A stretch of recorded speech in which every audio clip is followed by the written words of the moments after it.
entrepreneurial spirit, and I want to talk about falling in love with failure.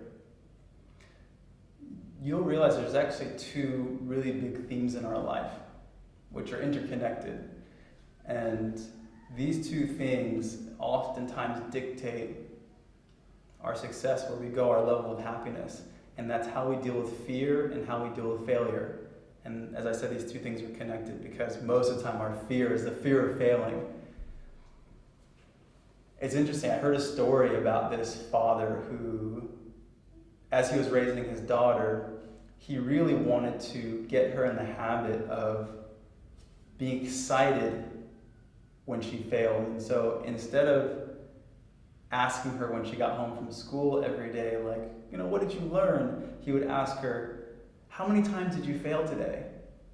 And they would celebrate that. She'd say, oh, Dad, I messed up 7 times. I tried to do this and I got it wrong. And he was really, in that moment, I think the brilliance of that was attempting to give his daughter some insight on that failure is really a stepping stone in the process of success, and that you should really celebrate that. And to me, that's been a shift in my life massively.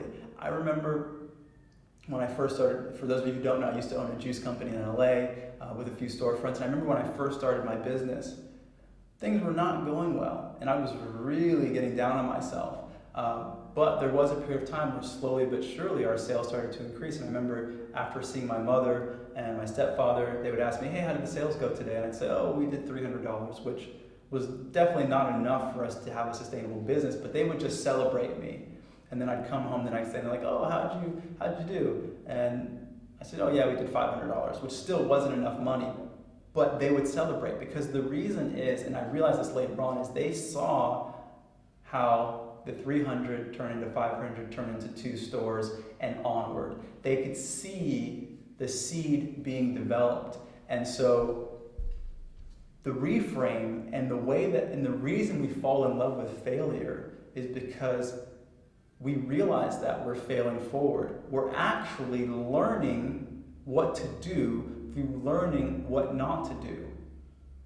The reality is that failure is really just a frame of time. If you think about a child walking or attempting to walk or learning how to walk, if you take the first attempt of that child attempting to walk and they fall down, you'll say, oh, that child has failed. They don't know how to walk. They can't walk.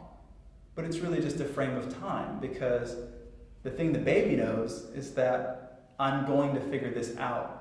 I see other people around me walking, so I know that it's possible. So in the same way for you, if you see other people succeeding, then you know success is possible. If you see other people doing it, even if you haven't seen it, you can be the first, right? You don't need to have examples of it out there to say that it's possible or you can do it, because your path is so unique.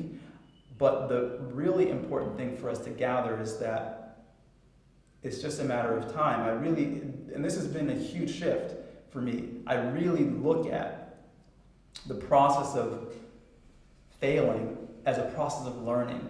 And I'm excited because if I find out something doesn't work, it's teaching me something, because life and business is all about feedback. And sometimes the feedback you get is, hey, that attempt and that strategy that you try to utilize isn't the strategy that you want to utilize.